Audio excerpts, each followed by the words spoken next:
This is a very special vintage wedding dress, as it was my mother's. She was born in Mankato on March 4th, 1940. Her and my dad were high school sweethearts, and they were engaged in February of 1958, graduated June of 58, and married the next month in July. The little newspaper article describes her dress and her veil, and for some reason, something happened with all the photos that the photographer had taken. That film was overexposed, so there are very few photos of the wedding. But my mother kept everything.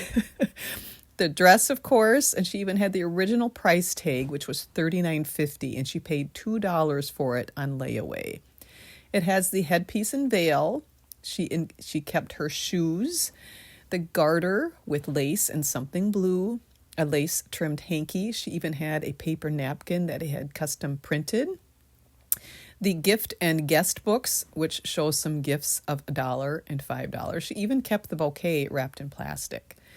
So though we don't have photos, we have all the other items that were a part of that day. So I wanted to restore and clean this dress in honor of her birthday this month in March.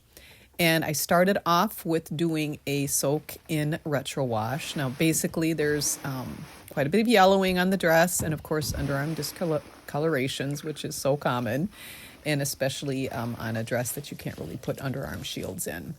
So I'm going to use a fabric sling just to be able to handle it a little more carefully with all that net lace. And look at that yellow water. Since it was so yellow, I decided to do another round of that. And this putting in the sling kind of allows a little bit of an agitation action that can happen. So after 2 rounds, you can see more yellow water there.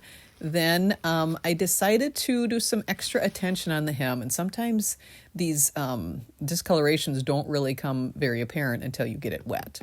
So I can't do a brushing motion on the net because it's too fragile. So I just kind of rubbed back and forth, and I did my Fels naphtha, and that really wasn't doing the trick. So I thought I'd use a Nelly stain stick, which I've not really had a ton of luck with. Maybe I just haven't used it on the right things. I think that honestly worked about as well as Fels naphtha. So I went around the whole hem twice. I marked it with a little clothespin so I knew where to stop and knew where I started. So I did that, and then I decided to jump onto the underarms, and I did peroxide Dawn and then baking soda. So you brush on the solution to the areas, and I shaked on some baking soda, and you let that sit. For this particular one, I let it sit for, I believe it was a half hour. And then, so it's the baking soda that's kind of drawing out the stains as it's drying. And I did a little bit on the hem too. So yeah, I did it for half an hour, and then I rinse it off, check it. I felt like the right one needed some more work, so I did repeat it on both sides, let it go another half an hour again. And then I was satisfied with it.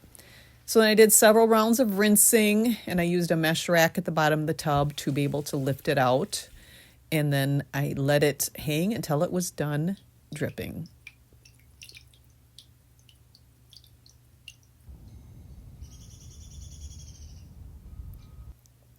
Now for the fingerless gloves. I decided to do those separately so I could be a little more gentle with them.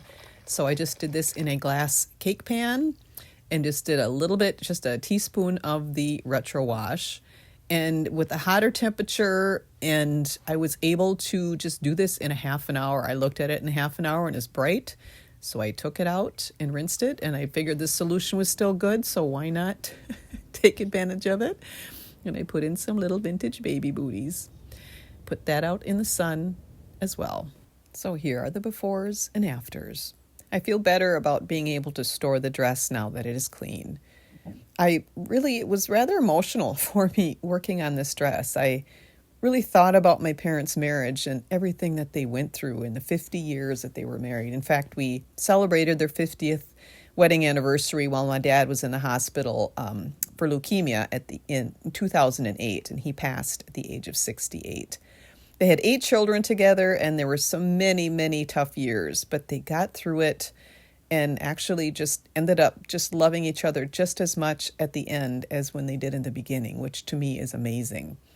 And I miss them both very much.